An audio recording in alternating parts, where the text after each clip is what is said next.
फिर मैं पढ़ता हूँ और पढ़ाता हूँ। व्यंजन संधि। व्यंजन संधि के लिए मैं आपसे भेद पूछूं, सबसे पहले तो बताइए, मैंने बताया व्यंजन संधि का निर्माण कितने प्रकार से हो सकता है? 3 प्रकार से हो सकता है। शुरुआत में बताया। एक आप लोगों से मैं पूछूं व्यंजन क्या होते हैं, आप जानते हैं ना? आप कहेंगे हम यका गंगा चचा जनिया टटा टटा पापा मैं यार अलावा सारा टटा, ये हमने पढ़े थे। याद है जितने व्यंजन? याद होने चाहिए, ठीक है? आगे कोई दिक्कत कोई परेशानी? यहाँ देखना। तो मुझे बताइए व्यंजन संधि के भेद कितने होते हैं? आप कहेंगे पहली बात तो आती है व्यंजन संधि का कोई भेद नहीं होता। कई बार पूछ लेता है व्यंजन संधि के कितने भेद होते हैं? हमारे दोस्त जल्दी में 5 उत्तर लगा देते हैं। व्यंजन संधि का कोई भेद नहीं होता, यानी कोई प्रकार नहीं होता, कोई भेद नहीं होता। परीक्षा में कई बार प्रश्न ऐसे 2-4 प्रश्न ऐसे गलत हो जाते हैं जो हमारे ध्यान की वजह से नहीं बन पाते। पढ़ते कुछ है हम समझ कुछ लेते हैं खुद ही, मस्तिष्क ऐसा ही है। व्यंजन संधि का कोई भेद नहीं होता। अच्छा आपने कभी ऐसा सुना कि ऐसा देखा कि कुछ देखा आपने, आप लगा आपने पहले भी देखा है, या आपने कुछ सोचा हो तो ऐसा लगा कि घटना पहले भी हो चुकी है? होता है ना ऐसा? ये सेम चीज हो चुकी है, ये सेम चीज मैं देख चुका हूं बिल्कुल इसी अवस्था में। ये जो शब्द इसने अभी कहे हैं ऐसे शब्द कह चुका है पहले। आगे व्यंजन संधि का कोई भेद नहीं होता, ये बात याद रखिए कभी भी। तो फिर संधि विच्छेद कैसे करेंगे अगर कोई भेद नहीं होता? याद रख लेना, संधि विच्छेद के लिए कुछ नियमों का पालन किया जाता है। संधि विच्छेद के लिए, संधि विच्छेद के लिए कुछ नियमों का पालन किया जाता है। कुछ नियमों का पालन किया जाता है, किया जाता है कुछ नियमों का। हाँ, बहुत सारे छात्रों ने लिखा हाँ जी मुझे कई बार लगता है ऐसा। चलो उसके बारे में किस दिन बात करेंगे। अच्छा तो हम इसमें चलते हैं। आपका एक बार सारे लोग मेमोराइज कर लीजिए व्यंजन कौन कौन से होते हैं। तो व्यंजन संधि के लिए क्या, संधि विच्छेद के लिए कुछ नियमों का पालन किया जाता है। तो पहले नियम 1 से ही चलते हैं। नियम 1 लगभग 10-12 नियम हम इसमें पढ़ेंगे और वो आराम से याद होते चले जाते हैं, लेकिन जब तक नियम पूर्ण ना हो तो बीच में प्रश्न ना लाना आपको अपना। कभी नियम दूसरे में आता हो, जब नियम सारे पढ़ ले। मैंने कहा सारे नियम पढ़ लोगे तो अपने आप ही क्लियर हो जाएगा। ऐसे कभी क्लियर नहीं हो पाओगे जैसे हमारे दोस्त कुछ लिख रहे हैं पतंजलि का संधि विच्छेद क्या होगा, कभी नहीं सीख पाएंगे, क्योंकि जो सीखना था उस समय पर ध्यान न रहा और ध्यान कहीं और रहा। तो नियम नंबर 1 चलता है आपका काखा को छोड़ करके चा छा जा झा चा छा जा झा, फिर क्या होते हैं टाठा टाठा डाढ़ा। ये क्या है? व्यंजन है हमारे। चा छा जा झा टाठा डाढ़ा, ये व्यंजन है। इनको लिखेंगे बड़े क्रमपूर्ण तरीके से हम इसको पढ़ते हैं हमेशा, और मैं से ही इसको पढ़ाता हूँ। चा छा जा झा, पहली लाइन छोड़ दी, फिर अगली दूसरी और तीसरी पर आगे, ठीक है? कोई दिक्कत? रामजी तिवारी भावना का क्या हो जाएगा संधि विच्छेद? बेटा आपको करना, मुझे नहीं आते हैं संधि विच्छेद करने। मैंने जितना रटा रटाया था आपको बता दिया सब। मैं नहीं जानता भावना क्या होगा। आप सोच लीजिए किसकी ध्वनि आ रही है? आपकी ध्वनि आ रही है, आप बनेगा ओ धन ऐसे तो बहु दीर्घ ओ धन अना हो जाएगा। इतना भी नहीं कर पा रहे हैं तो है, ठीक है? ये समझो, ये नियम किसके लिए है? तय और दय के लिए। तय और दय के लिए, तय और दय के लिए। क्या परिभाषा है देखना। यदि ता और दा के बाद, तय और दय के बाद च, इन 8 में से कोई भी छ, ऐसी परिभाषा लिखेंगे 8 के लिए, च या छ आए, च या छ आए तो, च या छ आए तो क्या होगा? तय या दय, जो तय या दय है, तय या दय आधे च में परिवर्तित हो जाएंगे। आधे च का मतलब क्या हो गया? च हलंत में परिवर्तित हो जाएंगे, परिवर्तित हो जाएंगे। और चारों परिभाषाएं ऐसे ही बनेंगी। आप चारों परिभाषाएं एक बार बोलिए। अभी मैंने बात की तय और दय के बाद में च या छ, तो अगली परिभाषा आप क्या बोलेंगे? जय और झ के लिए जरा बोलिए। यदि तय और दय के बाद में च और छ आए तो क्या मिला है हमको? आधा च, यानी कि जो पहले स्थान वाला है वो मिल गया। एक नियम हो गया। जब तय या दय के बाद में जय और झ आएंगे तो हमको रिजल्ट में क्या मिलेगा? फिर आधा च मिलेगा क्या, या आधा जय? इन दोनों की बात जब आएगी तो पहले वाला आधा जय मिलेगा। तय और दय के बाद में यदि ट और ठ आएंगे तो मित्र आपका क्या मिलेगा हमको रिजल्ट में? परिणाम में हमको आधा ट मिलेगा। यदि तय और दय के बाद में ड और ढ आएंगे तो हमको रिजल्ट में क्या मिलेगा? आप बताएं। ड मिलेगा। इसी को हम कुछ उदाहरणों के माध्यम से समझते हैं, देखेंगे ध्यान से, ठीक है? पहले च और छ को समझिए, क्योंकि संधि जोड़ का नियम है। हम गलती करते हैं कि हम तोड़ के नियम से सीखते हैं। देखना जरा ध्यान से। मैंने एक शब्द लिखा, उदाहरण ले लेते हैं यहाँ पर। मैंने एक शब्द लिखा महत धन छत्र। महत धन छत्र, क्या मित्र ये नियम लगता है कि तय या दय के बाद में च या छ दिखता है? यस और नो, यस और नो। मैं बोलूं सत धन चित, सत धन चित, क्या तय या दय के बाद में च है? उत धन चारण, तय या दय के बाद में च है कि नहीं है? बड़ा प्रचलित है, उच्चारण बहुत पूछा जाता है। उत धन छेद, उत धन छेद, उत धन छेद होगा, देखो ध्यान से। उत धन छेद यानी तय या दय के बाद में अब एक तरफ हलंत लगाना जरूरी है, अभी बताएंगे इसको, ठीक है? कोई दिक्कत कोई परेशानी? तो यहां तय के बाद में च या छ है कि नहीं है, इतना बता दीजिए। तो आप कहेंगे हाँ जी है, कोई दिक्कत? तो मैंने बोला तय या दय के बाद में च या छ आए तो तय किस में परिवर्तित हो जाएगा? तो तय या दय जो भी है वो किस में? आधे च में परिवर्तित हो जाएंगे। कर दीजिए। महा तय किस में परिवर्तित हो जाएगा? छ में परिवर्तित हो जाएगा। कैसे? च में, आधे च में, और बाकी बचा हुआ ऐसे ही लिख जाएगा। महाछत्र। सत धन चित की बात यदि करें तो स किस में बदल जाएगा आपका? स नहीं बदल, सॉरी च में बदल जाएगा। आधा च, तो आधा च यानी कि सच्चित, सच्चित। उत धन चारण क्या बन जाएगा? उच्चारण बनेगा मित्र या नहीं बनेगा? उच्चारण। उत धन छेद क्या बन जाएगा? उच्छेद। अब मैं यही बात आपसे पूछूं कि उच्चारण का संधि विच्छेद क्या होगा? तो क्योंकि ये 3 नियमों में होते हैं, 2-2 च वाले। अभी मैं आपको च का भी नियम एक बताऊंगा तो पूरी पिक्चर आप लोगों के क्लियर होगी। तो आपके मस्तिष्क में आना चाहिए कि उच्चारण जो बनेगा तो 4 विकल्प तो देगा, 4 विकल्प आपको देगा। उच्चारण का सही विच्छेद होगा, उत धन चारण देगा एक विकल्प, तो एक विकल्प देगा आपको उच्च धन चारण जो देता है परीक्षाओं में अक्सर।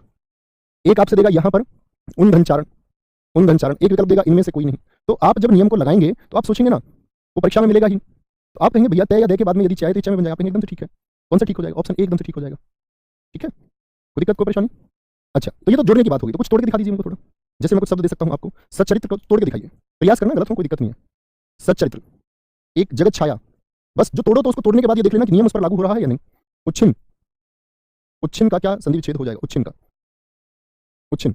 वृहच्छत्र, वृहच्छत्र का क्या संधि विच्छेद हो जाएगा, एक शब्द होता है उच्छिल, क्या संधि विच्छेद हो जाएगा, हो भी पाएगा या नहीं, संभव है भी या नहीं, ये देखना है, बताएंगे। तो आपने सोचा कि जब छह यदि हो तो एक संभावना क्या है कि तय और दे के बाद में छह और छह रहे होंगे, तो क्या बोलोगे, सत्य धन चरित्र होगा जी, सत्य धन चरित्र। और फिर सोच लेना, सोचना क्या है, आप कहेंगे जी भाई साहब तय के बाद में यदि छह आया तो आपने कहा था कि तय जो है वो आधे छह में बदल जाएगा, बदल गया जी, नियम लागू होता है। जगत धन छाया लागू होता है कि नहीं, हाँ या ना। उच्छिन्न, उत धन छिन्न, उत धन छिन्न, तो तय किसमें बदल जाएगा, छह में, उच्छिन्न सही होगा। वृहच्छत्र, वृहत, वृहत धन छत्र, वृहत धन छत्र। उच्छिल, उत धन छिल होगा, उत धन छिल। कोई दिक्कत, कोई परेशानी, बहुत बढ़िया। सुमित गिरी जी एकदम सही उत्तर है, शिवेंद्र जी एकदम सही उत्तर है, अजय सिंह एकदम सही उत्तर है दोस्तों, भीम सिंह जी एकदम सही उत्तर है, राजू शाक्या जी सही उत्तर है, कोमल शुक्ला जी, नशीम बानो, आंसू पांडे, वेरी गुड। कोई दिक्कत, कोई परेशानी, मेरे हिसाब से तो कोई दिक्कत नहीं होनी चाहिए, बड़ा आसान सा, बड़ा साधारण सा नियम है। शायद पहली बार पढ़ें तो अजीब लगे ये क्या है, लेकिन जब आप इसको पढ़ते हैं, प्रैक्टिस करते हैं, इसके प्रश्नों को जब आप देखेंगे, कई बार जब आप अभ्यास करेंगे और जब आप रिवीजन करेंगे तो वो चीजें कॉमन हो जाती हैं। पहली बार में एकदम नया जरूर लग सकता है, समझे जी। यहाँ अगला नियम आता है हमारा, नियम संख्या 2, नियम संख्या 2, सॉरी नियम संख्या 2 नहीं, अभी तो वो बचा हुआ है ना, छह के बाद में जय जय, कुछ सब लिख दीजिए जय और जय वाले भी। जैसे मैं आपसे पूछूं सत धन जन क्या हो जाएगा, सत धन जन क्या हो जाएगा, बोलो जी। तो यहां तय के बाद में जय और जय आए तो क्या मिलेगा रिजल्ट में, बताएंगे। जैसे मैं आपसे बोलूं जगत धन जीवन लिख दीजिए, क्या हो जाएगा, जगत धन जीवन। ये नियम सारे किसके हैं, ये जय जय के नियम है, जय जय, जगत धन जीवन आ जाए। जैसे मैं लिख दूं आप लोगों के लिए उत धन झटिका, उत धन झटिका क्या बन जाएगा, इसको तोड़े या जोड़े, बात तो एक ही है। जैसे एक बड़ा शब्द होता है उज्ज्वल, माफ करें, उज्ज्वल, उज्ज्वल का संधि विच्छेद क्या होगा, या विपद जाल होता है एक, विपद जाल बड़ा पूछा जाता है, ये दोनों शब्द बहुत पूछे जाते हैं। एक आपका जगत जननी शब्द होता है, जगत जीवन, जगत जननी, क्या बोलोगे, जगत जननी। तो आप कहेंगे तय या तय के बाद में यदि जय या जय हो तो किसमें बदलेगा, तय आधे जय में बदलेगा, जय में बदल देना। फिर से मैं आपको बता देता हूं दोस्त, ये देखो यहां पर मैंने क्या बताया था, छह और छह है तो आधा छह, जय और जय होंगे तो आधा जय मिलेगा रिजल्ट में, क्या आधा जय, पहले वाला मिलता है, टय हो तो टय और डे हो तो डे। कोई परेशानी इस बात में, ये बनाइए एक बार, निर्माण करेंगे। तो आप कहेंगे सत्य धन जन भाई साहब क्या हो जाएगा, तय बदल जाएगा, आधे जय में सज्जन हो जाएगा। और कभी सज्जन पुरुष मत बोला करो कि हमारे भाई साहब तो बड़े सज्जन आदमी है, इसमें जन का ही मतलब आदमी होता है। अगर आपने किसी को सज्जन बोल दिया तो वहां रुक जाइए कि वह सज्जन है, मैं बोल रहा सज्जन आदमी है, जन का मतलब आदमी, इसका मतलब आप कह रहे हो वह सत माने अच्छे, जन माने वह अच्छे आदमी, आदमी है, दो बार आदमी आदमी नहीं आना चाहिए, ठीक है। एक जन का अर्थ ही क्या होता है, आदमी होता है, व्यक्ति होता है, ठीक है। जगत जीवन क्या हो जाएगा, तो बाद में जय आया तो जय रिजल्ट में भी हमको क्या मिलेगा, एक जय मिलेगा, जगत जीवन। उत झटिका क्या हो जाएगा, क्या बोलोगे, तय किसमें बदल जाएगा आपका, जय में, उत झटिका बन जाएगा हमारा, उत झटिका। उज्ज्वल का क्या बन जाएगा, अब संधि विच्छेद कर रहा है तो तय या दय के बाद में होना चाहिए जय। तो मैंने, मुझे चार उदाहरण इसमें परीक्षा में चार विकल्प मिलेंगे मुझे उज्ज्वल के, आप बताना। एक तो मिलेगा मुझे उज्ज्वल जो हमेशा मिलता है, एक विकल्प मिलता है इसमें उत धन ज्वल, उत धन ज्वल, एक मिलेगा इसमें उत धन ज्वल, और एक मिलता है इसमें उत धन ज्वल। कौन सा सही होगा, चार विकल्प आपको दे दिए।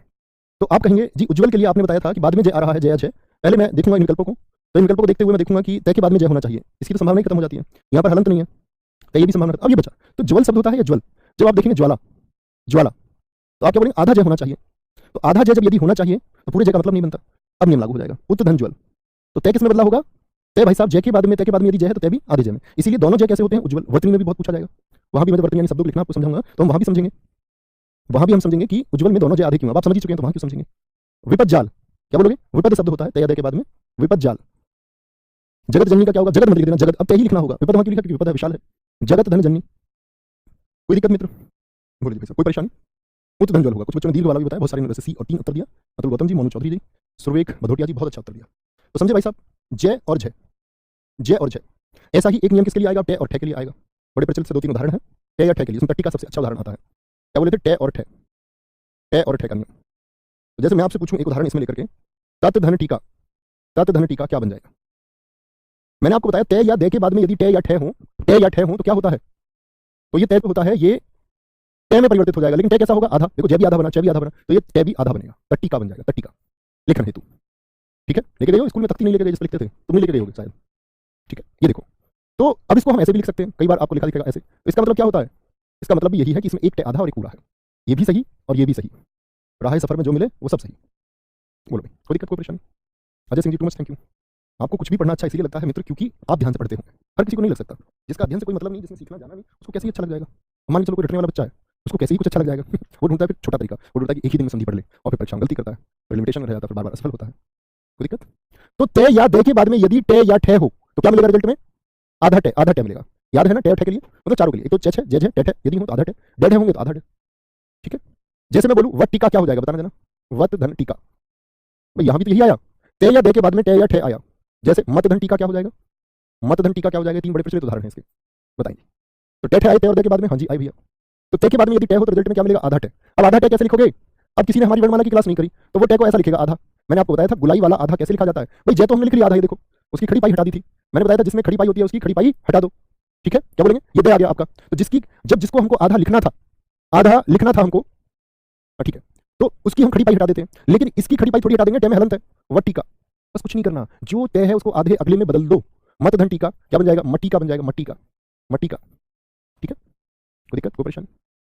आ गया टे और डे के बाद। अगले पर चलते हैं। अगला नियम कौन सा बचा? चेच है, जेज है, टेट है। अब बताओ आप किसका नियम आएगा? नहीं, विपद नहीं होता, विपद होता है। विपद कोई शब्द नहीं होता, इसलिए बताया मैंने आपको सब, गलती मत करना। क्या बोलोगे? डेड है बोल दीजिए, डेड है, यही तो था, डे और डे का नियम। डे और डे के बाद में यदि डे और डे आए